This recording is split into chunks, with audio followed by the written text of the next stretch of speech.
ಪ್ರೀತಿ ಬೆಳೆದವನನ್ನು ನಿತ್ಯ ಕೊಂಡಾಡಬೇಕು.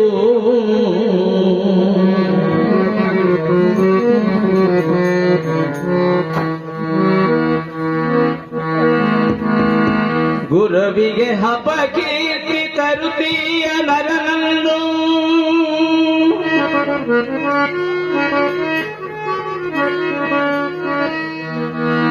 ನರಿಹಿಲಿ ಮಂಗಾಗಿ ಪುಟ್ಟುವುದುಲೇ ಶಿರುತ್ತಿಯದೈ.